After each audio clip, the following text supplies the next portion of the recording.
حضور اکرم صلی اللہ علیہ وسلم عظیم ترین بھی ہیں، آپ صلی اللہ علیہ وسلم محبوب ترین بھی ہیں، تو حضور اکرم صلی اللہ علیہ وسلم کی عظمت اور محبت کا تقاضا آپ کی اطاعت ہے۔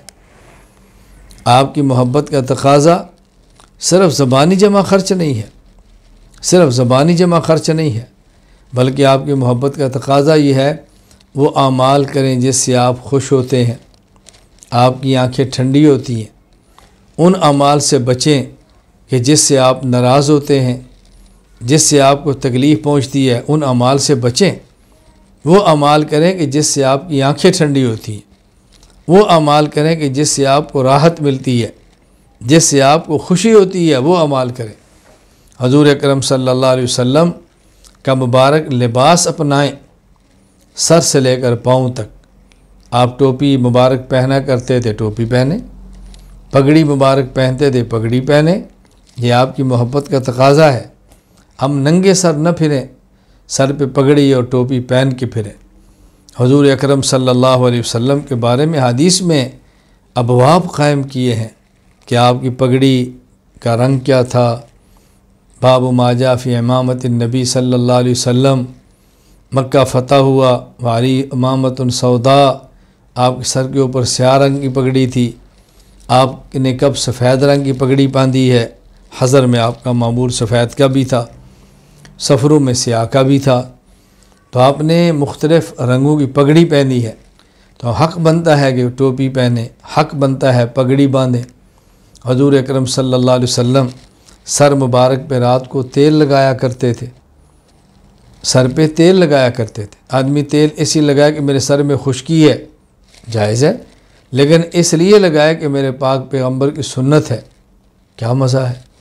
خشکی تو دور ہونی ہے، لیکن حضور صلی اللہ علیہ وسلم کی سنت سمجھ کے لگائے، اور آپ اتنا تیل مبارک لگاتے، اپنے سر مبارک پہ اتنا تیل لگاتے کہ آپ کو اپنے سر پر ٹوپی کے نیچے کپڑا رکھنا پڑتا، اور وہ کپڑا تیل میں یوں آلودہ ہوتا، یوں تیل لگتا، کہتے ہیں کہ انہ صوب زیات، یوں لگتا کہ تیل کے کام کرنے والے شخص کا یہ کپڑا ہے۔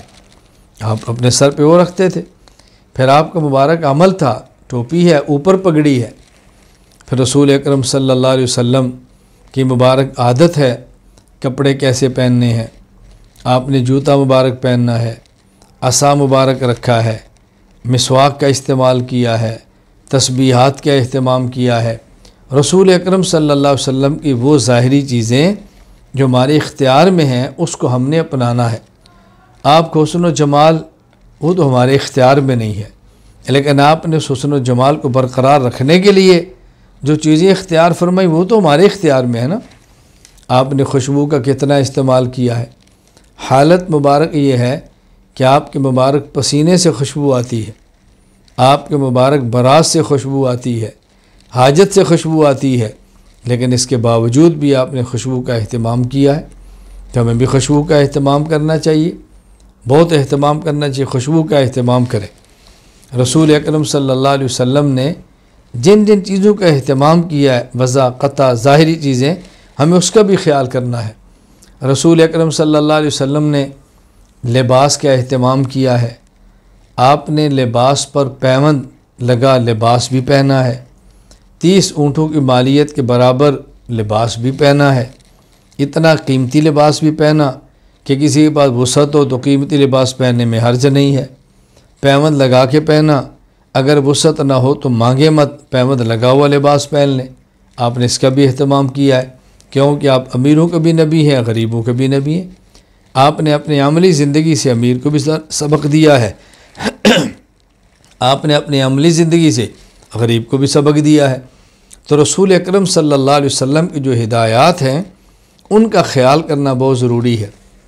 پھر نبی کریم صلی اللہ علیہ وسلم والد ہیں، تو اپنے والد بن کر اولاد کے حقوق بتائے ہیں۔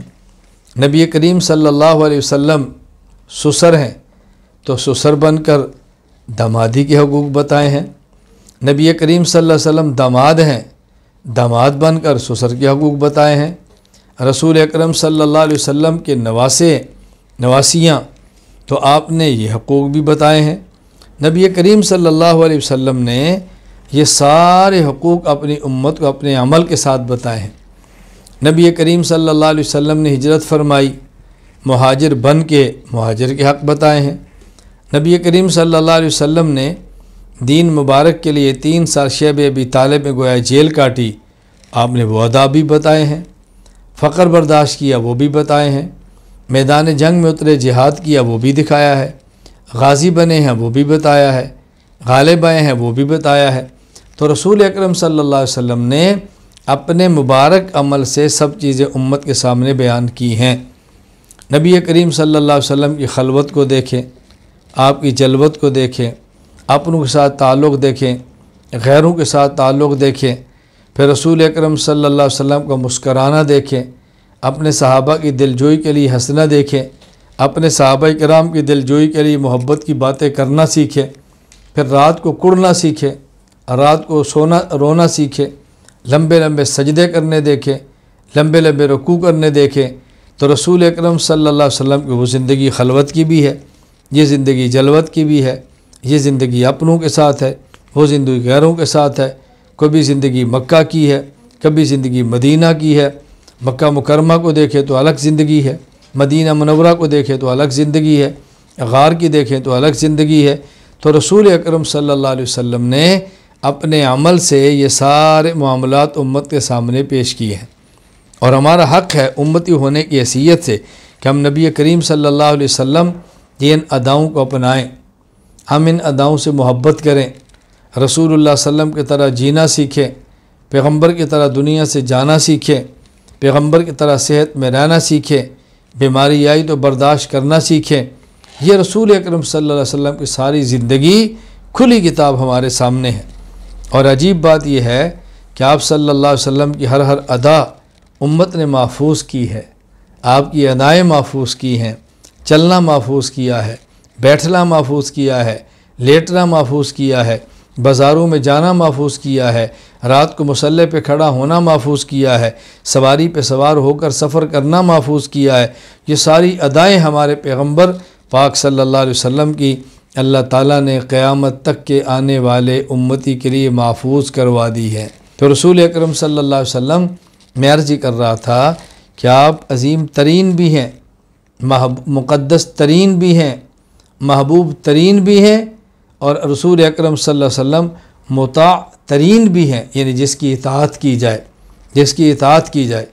اللہ تعالیٰ نے قرآن کریم میں ایک بات ہمیں سمجھائی ہے، ہم نے محبت تو کرنی ہے، ہمارا ایمان ہے، اطاعت کرنی ہے، ہمارا ایمان ہے، لیکن انسان ہے، اطاعت میں کوتاہی ہو جاتی ہے، کبھی غفلت ہو جاتی ہے، کبھی نہیں کر پاتا۔